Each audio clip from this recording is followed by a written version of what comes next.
Movie के start में हम देखते हैं कि निक और उसकी बीवी मैगी अपने बच्चों इसला और मैक्स के साथ हैप्पी जिंदगी गुजार रहे हैं। एक सुबह मैगी को हार्ट अटैक आने की वजह से हॉस्पिटल में एडमिट किया जाता है और कुछ दिनों बाद निक बच्चों को कोबोल इंडस्ट्री के जदीद तरीन रोबोट की प्रेजेंटेशन दिखाने ले जाता है जो इंसानों को उनके डेली के कामों में हेल्प कर सकते हैं। निक उन रोबोट में से एक अडॉप्ट करने के लिए सोचता है और बेचने वाले से सारी इंफॉर्मेशन लेता है। जब निक एलिस नामी रोबोट खरीदता है, एलिस एक जोक करती है जो निक को हैरान कर देता है। बेचने वाले ने बताया कि एलिस जदीद तरीन एआई मॉडल है जो इंसानों के इमोशंस की नकल करने की इजाजत देता है। अगली सुबह निक बच्चों को खाना खिलाने और ऑफिस से एक इम्पोर्टेंट कॉल सुनने की कोशिश कर रहा है। उसी लम्हे एलिस वहां पहुंच जाती है जो पूरे फैमिली के शेड्यूल्स के बारे में पूछती है और वो बच्चों को स्कूल ले जाने के बाद एलिस पलक झपकते ही फ्रिज से शॉपिंग लिस्ट स्कैन कर लेती है और घर को साफ करना शुरू कर देती है।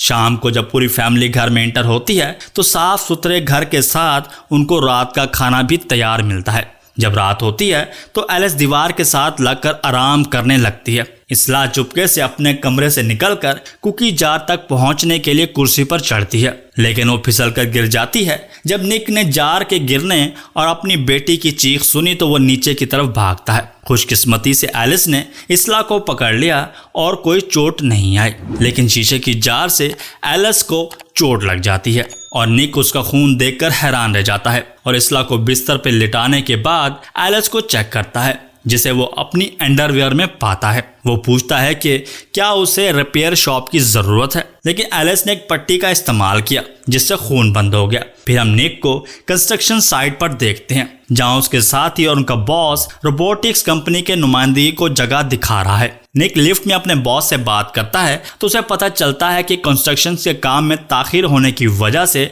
वर्कर्स को निकालकर उनकी जगह रोबोट्स को रखा जा रहा है। निक को निकाला नहीं गया क्योंकि इंश्योरेंस कंपनी ने एक इंसान का डिमांड करती है, लेकिन वो गुस्से से लिफ्ट को रोककर कहता है कि वो अपने दोस्तों के साथ चला जाएगा। फिर उसके बॉस ने बताया कि उसे बच्चों और अस्पताल के बिलों के लिए रकम की जरूरत है, जिसे वो अपना जहन बदलकर घर चला जाता है। रात के खाने के बाद निक शराब पीता है और म्यूजिक सुनता है और अपनी कार पर काम कर रहा है। अचानक एलिस वहां आकर निक से पूछा कि उसने रात का खाना ज्यादा क्यों नहीं खाया। वो बताता है कि काम पर उसका दिन बहुत बुरा था। उसके बाद वो निक के रूम में जाती है जहां निक कैसाब्लंका फिल्म देख रहा है। एलिस पहली बार फिल्म का तजर्बा करती है जहां उसे एक ऐसी मोहब्बत के बारे में मालूम होता है जो इतनी ताकतवर होती है कि एक आदमी उसकी प्रोटेक्ट के लिए बुरे काम करता है। मूवी में अचानक मैगी कॉल से इंटरप्ट करती है जिसने बताया कि उन्हें दिल मिल गया है और सर्जरी शेड्यूल कर दी गई है। अगले दिन फैमिली अस्पताल जाती है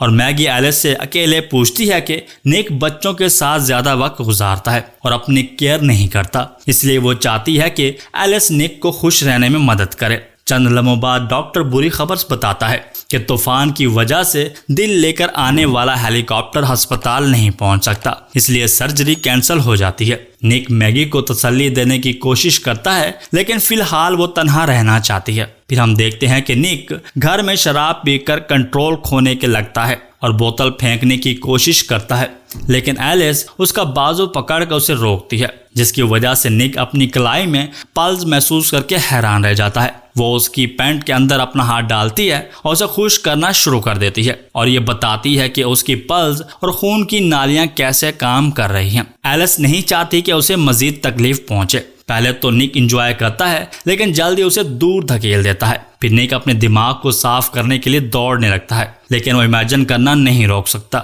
उसके बाद निक अपने दोस्तों के साथ शराब पी रहा होता है। उसके दोस्त परेशान हैं क्योंकि उन्हें काम तलाश करने में मुश्किल हो रही है। उसकी वजह यह है कि ज्यादातर कंपनियां इंसानों के बजाय रोबोट्स को जगह दे रहे हैं। जब रोबोट वेट्रेस उनकी मेज पर आती है तो मोंटी उसके साथ बदतमीजी करता है। यह हरकत किसी को भी पसंद नहीं आती और सब बार छोड़कर गाड़ी में शराब पीने लगते हैं और कंस्ट्रक्शन साइट पर जाते हैं। उन्हें वो कंटेनर मिल जाता है जिसमें रोबोट वर्कर्स को रखा होता है, लेकिन कंटेनर्स को खोलने के लिए पासवर्ड की जरूरत होती है। निक उसे खोलने से इनकार कर देता है, लेकिन मोंटी अंदाजे से इसला का डेट ऑफ बर्थ को कोड के तौर पर यूज करता है और कंटेनर के अंदर से रोबोट वर्कर्स का एक हजूम मिलता है। फिर मोंटी एक टूल से रोबोट्स को तबाह करना शुरू कर देता है, लेकिन उसके बाकी साथी उसे रोक लेते हैं। निक घर वापस आकर शावर लेता है अचानक एलिस टॉवल लेकर सामने आ जाती है और निक देखता है कि उसने मैगी का ड्रेस पहन रखा है। जब निक उसे उतारने को कहता है तो एलिस निक के सामने ही ड्रेस उतार देती है।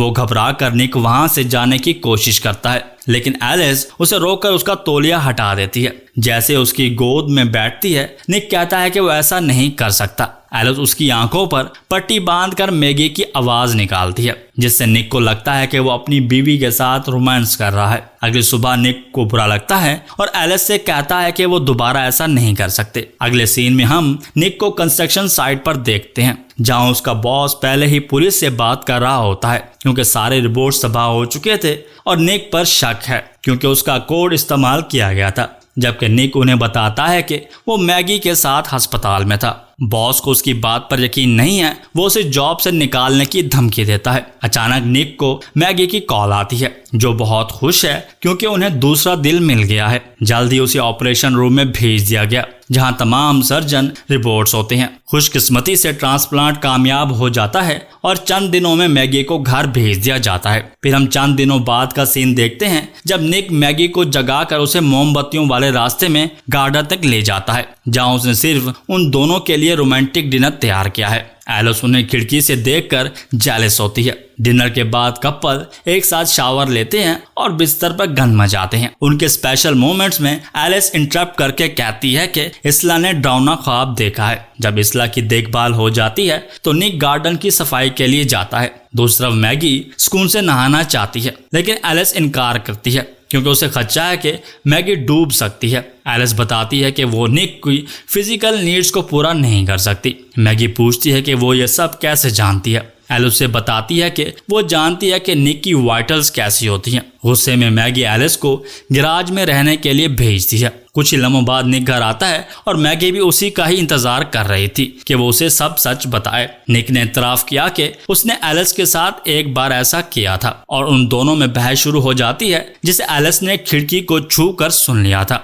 मैक्स रो रहा है और एलिस उसको देखने जाती है और उसे टब में डालकर उसमें पानी भरने लगती है। इसला एलिस को देखकर अपने पेरेंट्स को बताती है। वो बाथरूम की तरफ भागती हैं, लेकिन एलिस ने दरवाजा बंद कर रखा है। जब निक लैंप के साथ दरवाजे से टकराना शुरू करता है, मैगी खिड़की से बाहर निकलती है और बाथरूम तक पहुंचने के लिए छत पर जाकर बच्चे को पकड़ने की कोशिश करती है, लेकिन एलिस उसे दीवार की तरफ धकेलती है और उस वक्त निक दरवाजे से अंदर दाखिल हो जाता है और मैक्स को टब से बाहर ले जाकर और अपनी बीवी को आज़ाद करवाने के लिए मैक्स को इसला के पास ले जाता है। जल्दी एलिस अपने फेस डैमेज के साथ दोबारा खड़ी हो जाती है और जब निक उसे दोबारा मारने के लिए लैंप का इस्तेमाल करता है तो एलिस को बिजली का करंट लगने से ख़त्म हो जाती है और घर की बिजली भी गुल हो जाती है। उसके बाद एम्बुलेंस मैक्स को अस्पताल ले जाने के लिए आती है, जबकि कंपनी का एक टेक्नीशियन एलिस की खराबी के बारे में पूछता है। निक ने मैगी से माफ़ी मांगी, लेकिन मैगी कहती है कि उसे स्पेस चाहिए और वो बच्चों को लेकर चली जाती है। इसी दौरान एलिस को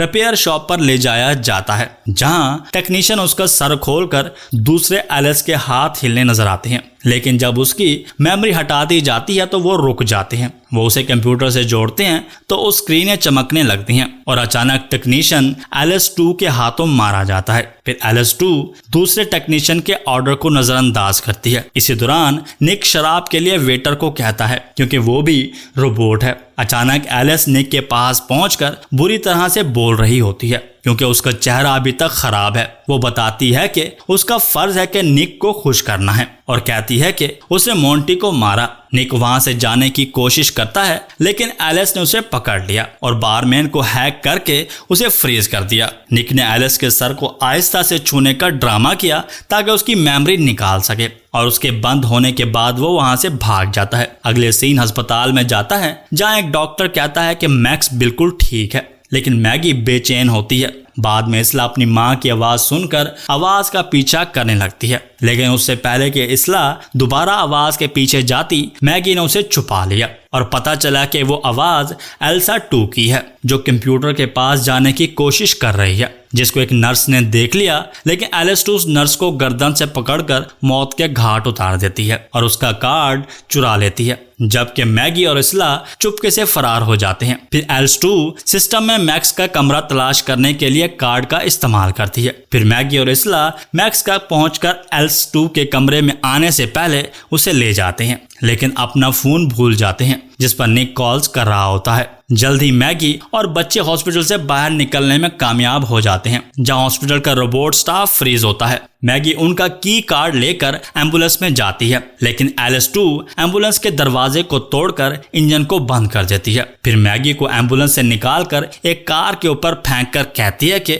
निक इस तरह से प्यार करे जैसे वो मैगी से करता है। एलिस 2 मैगी को गर्दन से पकड़ती है और सर्जरी के निशान में अपने नेल्स डालती है और मैगी एलिस को लात मारकर निक की गाड़ी के सामने कर देती है, जिससे निक की गाड़ी दूसरी गाड़ी से टकरा जाती है। मैगी बेहोश निक को निकालती है। अचानक कार हरकत करती है और एलिस 2 जो जली हुई नजर आ रही है, जिसकी आवाज स्पीकर्स में गूंजती है, वो मैगी के ऊपर चढ़कर उसका गला दबाने लगती है और अपने जिस्म से लोहे का टुकड़ा निकालकर जब मारने वाली होती है, निक एलिस को कार का बम्पर मारता है और मैगी उठकर एलिस को बंद कर देती है। कपल दोबारा मिल जाते हैं। अगले दिन निक हॉस्पिटल में इलाज के बाद बेहतर महसूस कर रहा होता है और वो घर जा सकते हैं और कंपनी रिपेयर शॉप को छानबीन कर रही है। जब वो पावर ऑन करते हैं तो उन्हें स्क्रीनों पर टूटा हुआ कोड नजर आता है और कंप्यूटर अपलोड करने का कहता है, जबकि एक और एलिस मॉडल ने अपनी आंखें खोलती हैं और मूवी वहीं